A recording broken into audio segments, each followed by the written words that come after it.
Assalomu alaykum, hurmatli aziz birodarlar. Xiva shahrida 1000 yillik tarixga ega bo'lgan masjiddamiz. Abdurahmon Mehtar tomonidan barpo qilingan, insho qilingan bu qadimiy masjid 213 ta ustunni o'ziga jamlagan ma'lumotlarga ko'ra va mana shu joyda masjid bu juda qadimiy masjidligini aytib o'tilyapti. Mana shu joyda e'tibor beramiz. Imomning minbari, ya'ni mehrob. Imom mana shu joyda turib namoz o'qigan, imomlik o'tgan va va'z nasihat qilgan jamoat uchun. Mana shu joyda 313 ta ustun shu tarzda me'morlik bilan joylashtirilganki, ana shu joyda imom bir nuqtadan qaraganda hech qaysi ustun biron bir jamoatdagi o'tirgan odamni to'sib qolmagan va har birini imom ko'ra olagan, har bir shaxs ham, namozxon ham imomni to'g'ridan to'g'ri ko'ra olagan. Ana shu imomni turgan joyda mana ishora qilyapman. Bu yerda ko'zasimon devorga bir teshik kavlanib, sopoldan yasalgan ko'zalar qo'yilgan.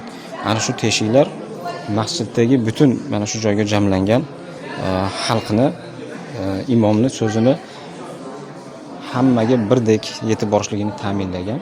Bu akustika vazifasini bajargan. Ya'ni ovozni bir to'lqinda butun masjid bo'ylab tarqalishiga, yetib borishligiga sababchi bo'lgan. Juda ham katta me'morlik bilan, juda ham katta farosat bilan, aql bilan, ilm bilan ishlangan bu masjid qadimda ota-bobolarimizdan bizgacha hozirda meros qolib kelayotganligi bejizga emas. Sababi Alloh taolaning bir ne'mati, mo'jizasi bu ham. Biz kimlarni avlodi bo'lganmiz, kimlarni farzandlari bo'lganmiz, ota-bobolarimiz kimlar bo'lgan va hozirda biz qaysi maqomdamiz, qanaqa mavqedamiz, nimalar bilan band bo'lyapmiz, o'zimizni nimalar bilan ovora qilib tashadik, nimalar bilan aldab tashadik, nimalar bilan band qilib tashadik, nimalardan mahrum bo'lib ketdik, qanday buyuk tarixni yo'qotdik, esdan chiqardik, uloqtirdik. Bu juda ham achinarli manzara va mana shunday narsani avloddan avlodga to'g'ri yetib borishligini ta'minlash barchamiz uchun ham farz, ham qarz. Yelkamizdagi burchimiz bularni saqlab, iloji imkon qadar kuchimizdan kelishicha, qo'limizdan kelishicha avloddan avlodga saqlanib borishligini ta'minlashlik har birimizning burchimiz. Biz tariximizni unutmasligimiz kerak.